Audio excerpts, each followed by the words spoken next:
Thank you for the opportunity. And yeah, today I'll be talking about some of the work I did as part of my master's dissertation at the Medical Devices Lab at UCT.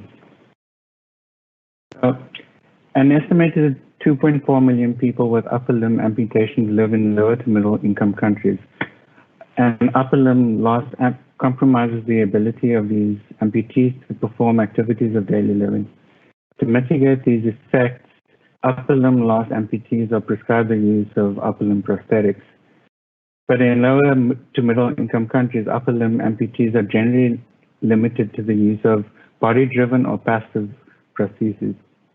Yet users of body-driven prostheses often abandon their devices due to the overexertion of their shoulders. Shoulder overexertion may be exacerbated in older amputees and may contribute to the increased rejection rates that we find in this population. Body-driven prostheses also often lack features that their myoelectric counterparts have, such as wrist pronation and supination. The aim of my dissertation was thus to design an electromechanical hand prosthesis that meets the functional and grasping requirements of prosthesis users. To achieve this aim, I had three objectives, which were to identify upper limb amputee needs through the literature and consultation with an occupational therapist. I then designed the prosthesis and then validated the design. So the prosthesis that I designed to meet the needs of upper limb amputees was the self-actuated Tenorman, or the SARS.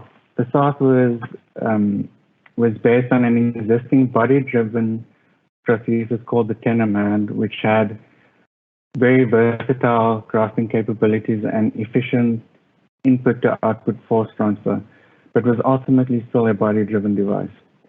The SARS added electromechanical actuators, wrist pronation and supination, and improved the grasping performance of its predecessor. To validate the design, I used the Anthropomorphic Hand Assessment Protocol, or AHAP, which involves the completion of 26 tasks using 25 different objects from the YCB object set.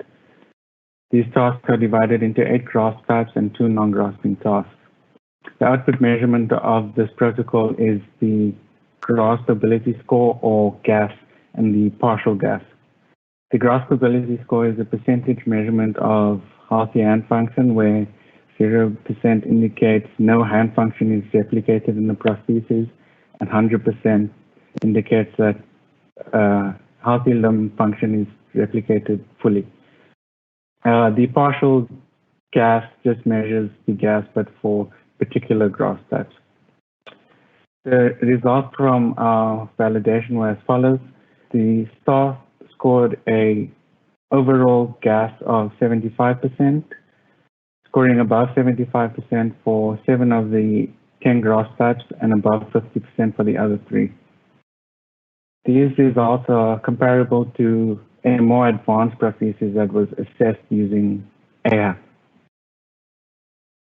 To conclude, the SARS performs satisfactorily in AHAP, and with minor modifications to improve performance in some of the lower scored tasks, we can validate the SARS using amputee participants, and we believe that the SARS has the potential to be a prosthetic solution for those living in lower to middle income countries, and especially those who are most vulnerable to overexertion of the shoulders, such as the elderly.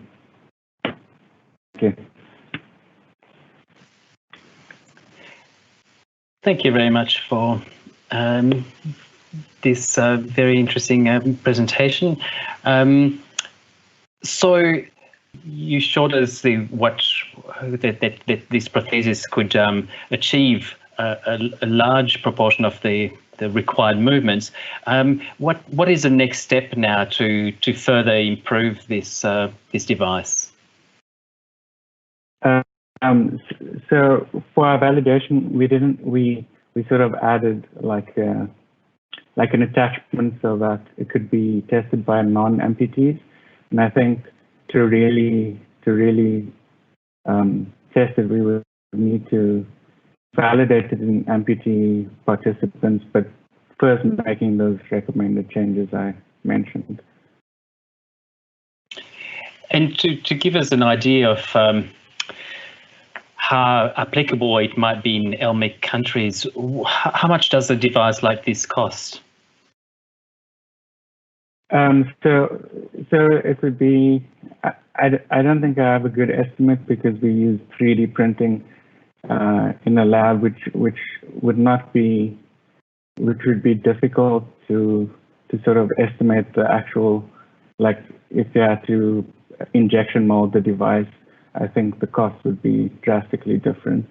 So I haven't done a costing analysis yet, but the original 10 Ameen, if I remember correctly, cost 8,000 Rand, whereas traditional devices cost about 15,000 Rand. But I haven't done costing on what I've added to the device.